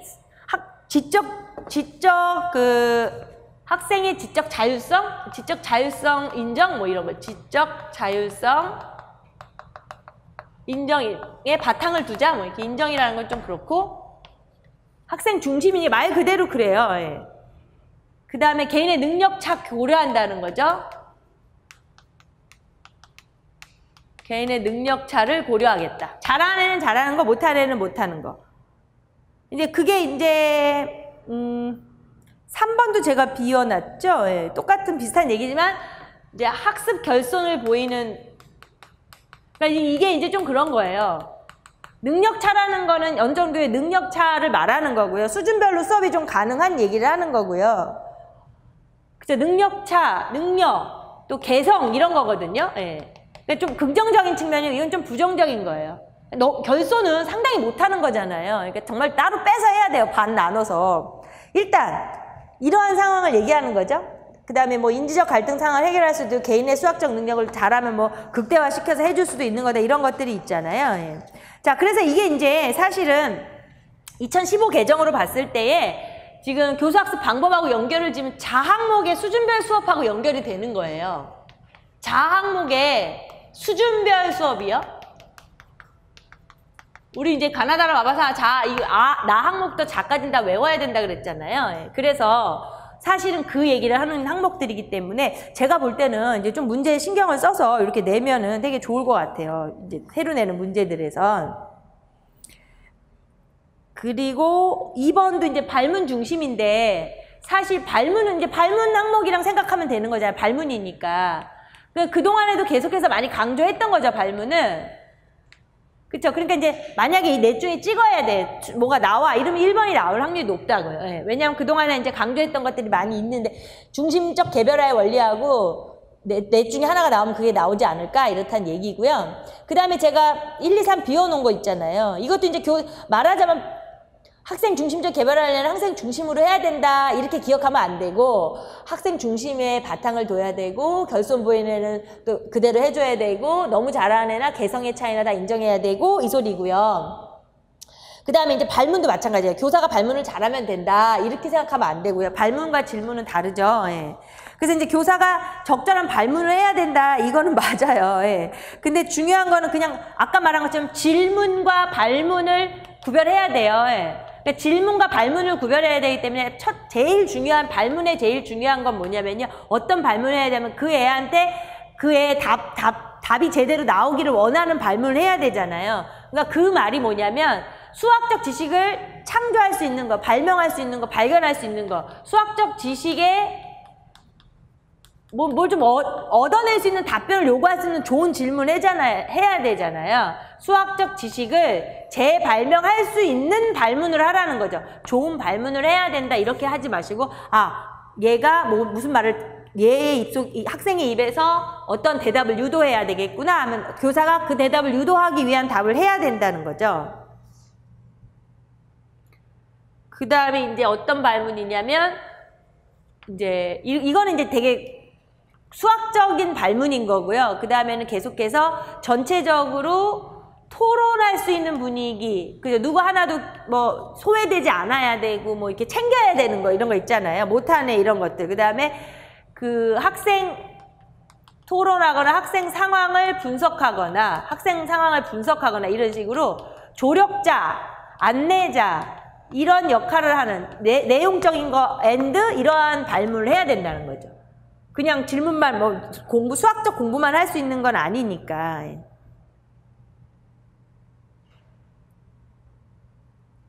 똑같은 얘기지만 이제 이거는 2번은 전체적인 얘기를 하는 거고요. 세 번째는 이제 동기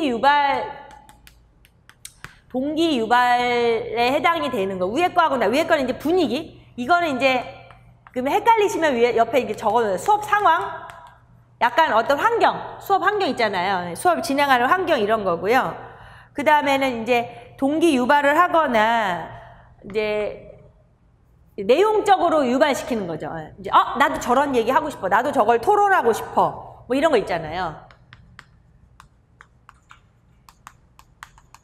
요렇게 요러한 정도의 발문을, 그러니까 어떠한 발문을 해야 되느냐 할 때 이제 4번에 보시면 막 다 써놨지만 그런 거는 우리가 쓸 필요가 없으니까요. 뭐 논리적인 해야 한다, 어떠해야 된다, 뭐 해야 된다 이런 답은 그냥 당연한 얘기고, 그래서 그건 이제 보라고 해놓은 거고요. 발문 중심으로 상호작용의 원리에 해당하는 게 이제 그러한 거라는 거죠.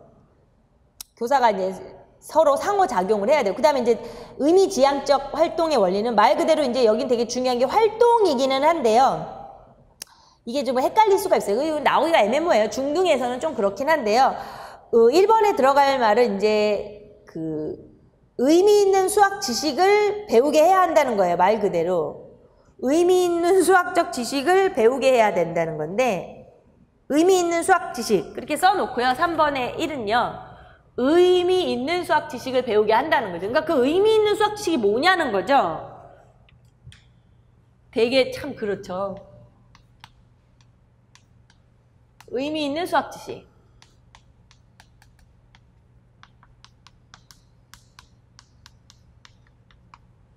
그 다음에 두 개를 해놨는데, 이제 그냥 있는 그대로 받아들이는 게 아니라 이제 자꾸 이유를 아는 거죠. 그러니까 이걸 왜 배워야 돼, 그러니까 사실 되게 실용적이고 유용적이고 이제 어떤 그런 거하고도 해당이 될 수도 있어요. 예, 그러니까 그대로 수용하지 않는 거죠. 그냥 생각 없이 수용 받아들이는 수업이 아니고, 그렇죠? 왜에 대한 거죠. 이거 왜 배우는 거? 오늘 이게 우리가 왜 해야 하는 건가?